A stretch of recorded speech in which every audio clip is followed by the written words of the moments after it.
fighting soldiers from the sky, fearless men who jump and die. So, what first brought you into the war? Was it drafting or were you enlisted? So I was not enlisted, nor was I drafted. I was a volunteer officer. So I was on what's known as a Naval ROTC scholarship in college.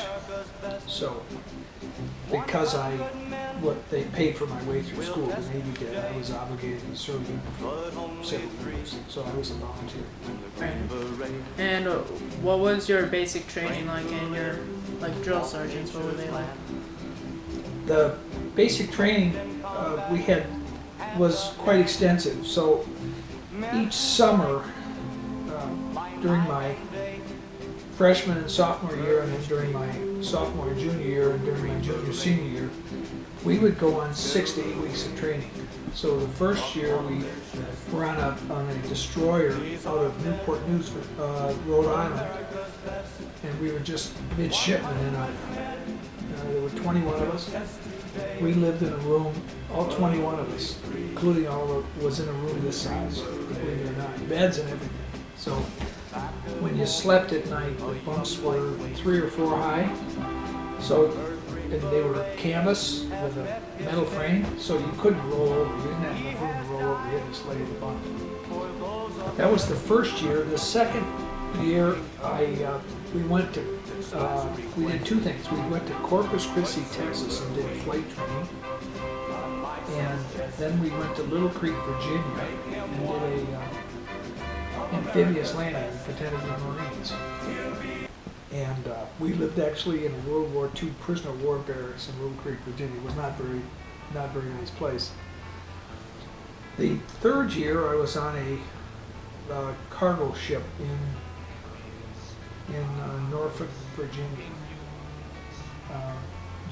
So each summer. So that was my basic training. The closest thing to boot camp was when we were down in Corpus Christi, Texas, or in Little Creek, Virginia. After that, when I was in college, you get to indicate a preference for where you want to serve. So what I did is I decided I wanted to serve, and I don't know where it came from. I wanted to serve in Pearl Harbor, Hawaii. So I wanted to be on a destroyer in Pearl Harbor. So I bought a map of Hawaiian Islands, and I circled Pearl Harbor and put it on my wall. That's where I wanted to serve. So I got an assignment to what's called a guided missile destroyer, and I graduated college in June of 1969, and then I went to school in San Diego for 3 months, and then I flew to Hawaii and joined the ship in September of 1969. My first job was the assistant CIC officer. The CIC stands for Combat Information Center, basically the radar room. We had all the radar repeaters. We had the radars for surface radar and air radar. Okay, so I was the assistant CIC officer. We had maybe 20 men in our division. So we had a CIC officer and an assistant CIC officer. That was my first job. Then I had an offer to switch ships in Pearl Harbor. So I was on the one ship for maybe a year and a half. And then I switched ships, went over. That was the first ship was Joseph Strauss. It was a guided missile destroyer. So I know that there's a lot of protesting going on at home, but what was your opinion on during the war, and our country's leaders, what was your opinion on their decisions during it? Well, I was in Hawaii. Well, first of all, there was a lot of protest before I left. And it had an influence on me. I was probably mildly anti-military when I went in because there was protests. And in 1968, the students took over the Harvard administration building, and that was a big fiasco. And then in 1969, students tried to take over the Dartmouth, where I was going to school, the Dartmouth administration building, and then the protesters really took a pretty good beating on that one. Not physical, they lost in court.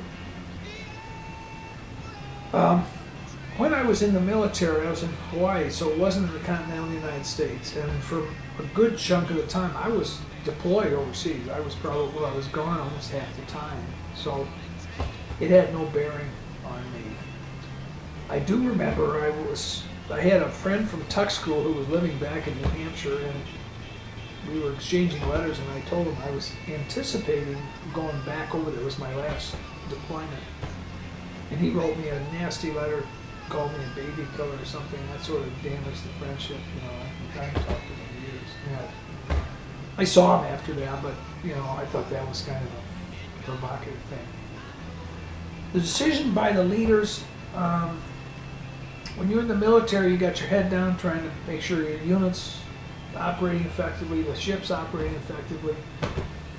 I was too busy doing my job. I didn't really have a political opinion, frankly, at that time. So kind of relating to the protesting, how did you feel on Jane Fonda? Well, she didn't have any bearing on me directly. I thought she was just a nutcase. I thought she was a provocateur. She was just interested in publicity for herself. She wasn't helping the war effort at all. It was stupid. And then for a 30-day period, when we were providing gunfire support, the captain only trusted 2 of us to fire the guns, so I was on what's called port and starboard watches, 5 on and 5 off, which meant for 30 days I never had more than 5 hours sleep at one time. I was pretty tired, that one. Yeah. So those are just memories. It was really hard duty, Yeah. It was just very long and tough. The big thing in the Navy as an officer is to be cleared for command at sea. That's a huge deal. So, but maybe when I was in for maybe 3 or 3.5 years, I got a letter from the Bureau of Naval Personnel saying that congratulations, Lieutenant Martin, you've been cleared for command at sea of all lieutenant commands. That's nice. Only 10% of all lieutenants ever get cleared for command. And then they called me and they said I was the 4th most junior guy in the history of the Navy to be cleared for command at sea. So I did pretty well.